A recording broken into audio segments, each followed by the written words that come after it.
If you're experiencing billing issues on Coinbase, follow these steps to help resolve them efficiently. This guide will walk you through the process. Step 1. Check your account details.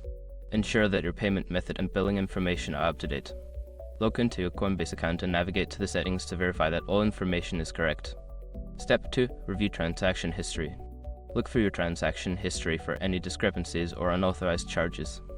This will help you identify specific issues that need addressing. Step 3. Contact customer support. If you find any problems or need assistance, reach out to Coinbase customer support. Use the help center on their website to submit a request or find relevant contact information. Step 4. Provide necessary documentation. When contacting support, be ready to provide any necessary documentation or details about the issue. This may include screenshots, transaction ID, or payment method details to help expedite the resolution. Step 5. Follow up. After submitting your request, monitor your email for responses from Coinbase. If you do not receive a reply within a reasonable time frame, consider following up to ensure your issue is being addressed. By following these steps, you should be able to resolve any billing problems you encounter on Coinbase. Remember to keep your information secure and stay updated on any changes to their policies.